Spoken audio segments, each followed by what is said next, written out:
Alright, first thing I usually do is make sure that my viewport's all set up. Set up quad view.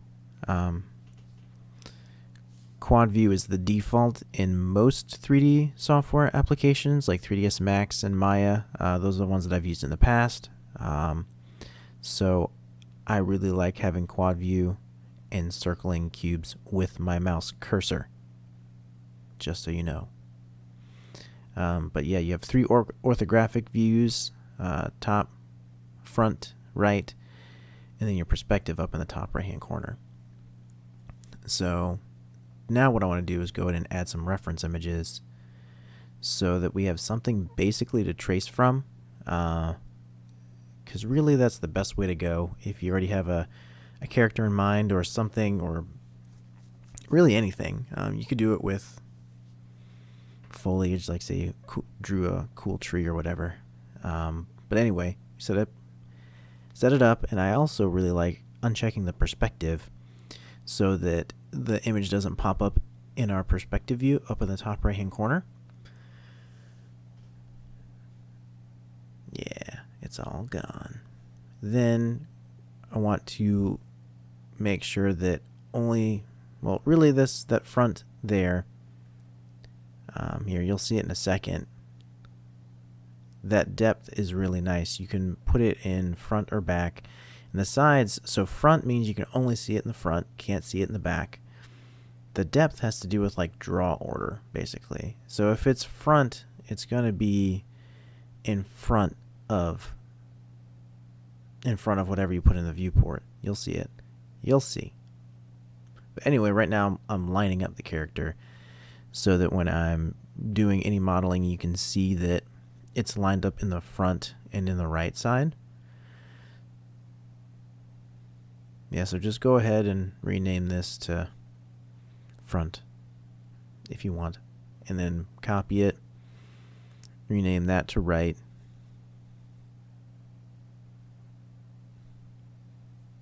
and then just go ahead and rotate that 90 degrees on the z-axis. You can also press the wrong button, but if you want it to work,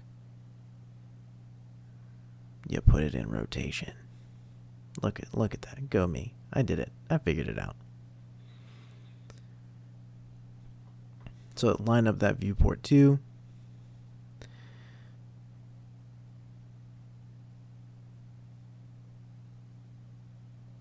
There you go. At this time is a good time to add a cube. I know I can. Oh, yeah. Before I add the cube, I add in the. I click around for a while and eventually figure out how to add the selectable option. So when you add that, when you uncheck that little guy, you can make it to where you cannot click on that piece. Which, when you're using references, I checked the wrong one. There you go. Yep. There you go. Front and right. And then I try to do some organization, but I failed at it. It's done with alphabet, and then I eventually give up. Yep. Fight another day. So now you cannot click on the two pieces so you don't accidentally move your reference or resize your reference image. So then we grab in a cube. This is where the depth is important. This is where I discovered it, that's what that meant. There you go. Oh, nope. There you go. So putting it to the back makes it to where that cube is always in front, so you don't have to worry about where the cube is in the scene.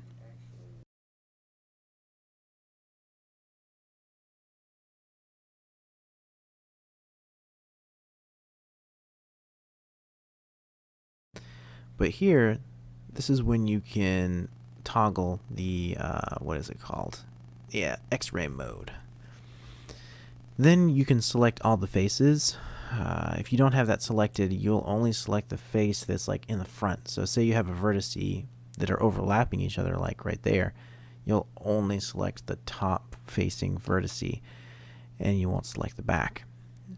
So when you're doing selecting that's going through multiple layers, multiple depths, you should have your X-ray view mode on. So go ahead and either use your grab tool or use your move tool that's up in the icons in the selection section, whichever you like doing. Honestly, I usually end up mixing it with both. I do it. Also, it's setting up for mirroring. You want to delete your inward faces so that you don't have weird faces in the middle of your geometry. So here, go ahead and add some extra geometry so that you can add those curves to the character so that it doesn't look so boxy. Really, the concept of box modeling is to start with a box, super basic shape, and then kind of cut it up, manipulate it until it's not really a box anymore. And so really you do this for quite a bit. You go in, you shape it for a lot of the here. So we'll do this for the whole torso, and then we'll come back to it.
Where are we in the video? Boom, boom.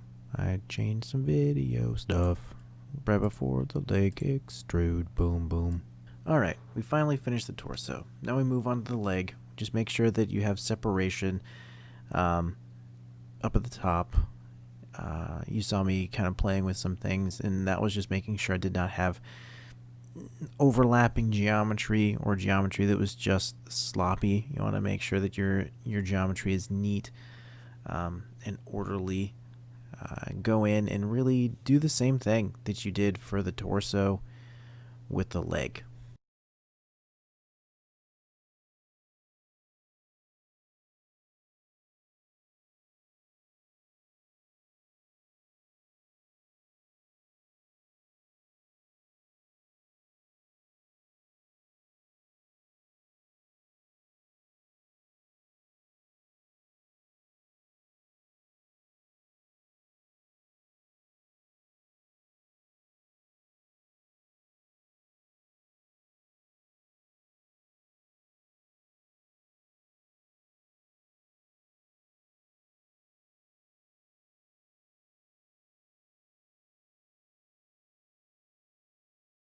Alright, we're gonna transition to the head. Look at all that foot stuff. Okay. Yep, okay. Now, start up on the head. Go up and grab the face that's over by where we left off on the torso on the top. Then make some extrudes to get your neck. Put some segments in there so that you have some polys to deal with, to play around with. Also, just make sure again that you're kind of staying in that middle area so that when you'll see the mirroring soon, so that everything mirrors up properly.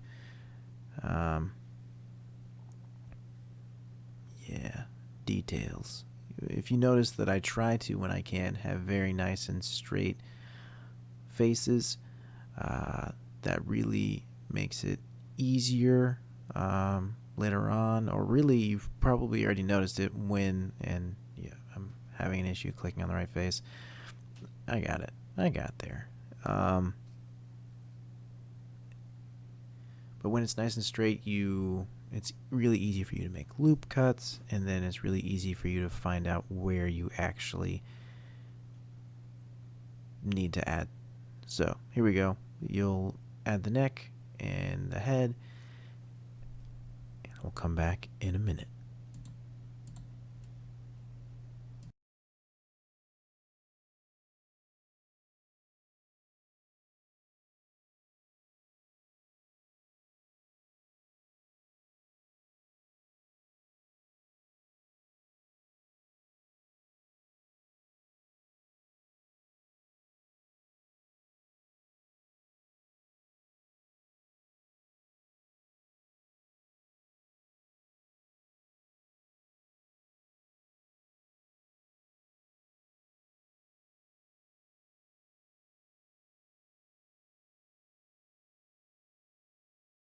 We've finished making the head, kind of. It's roughed out.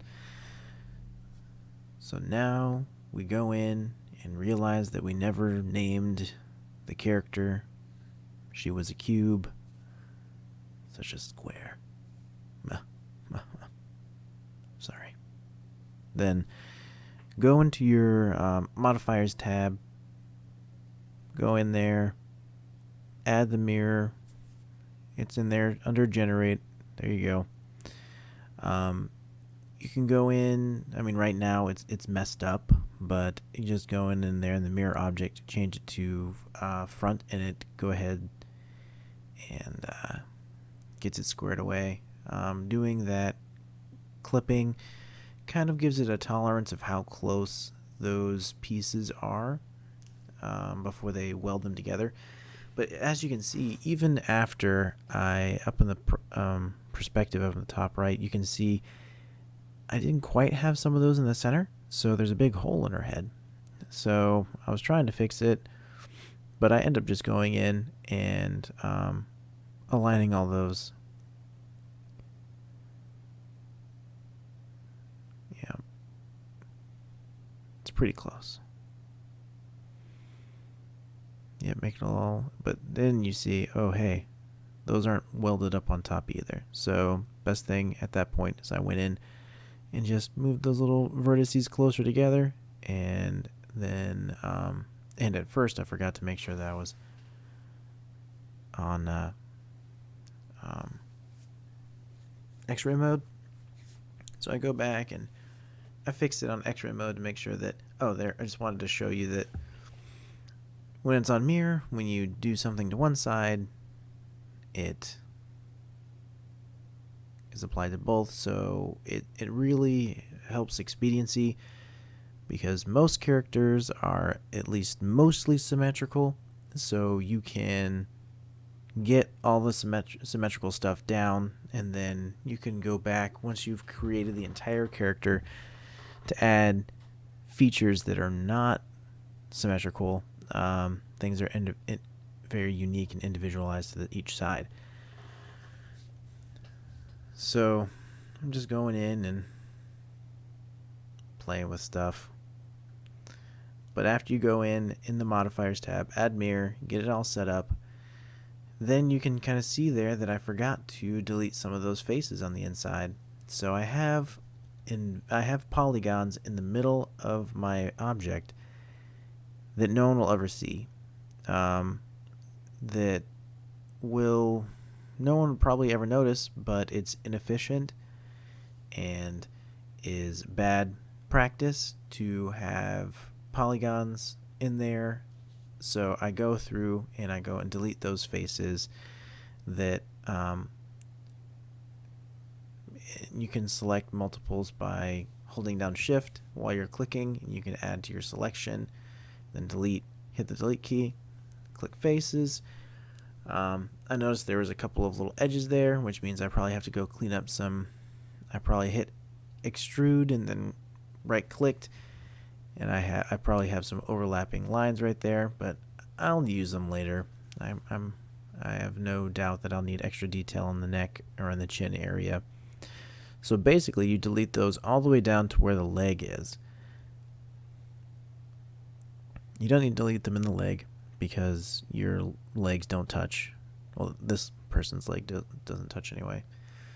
So after you do that, delete it, then you can reapply your modifier and you won't have any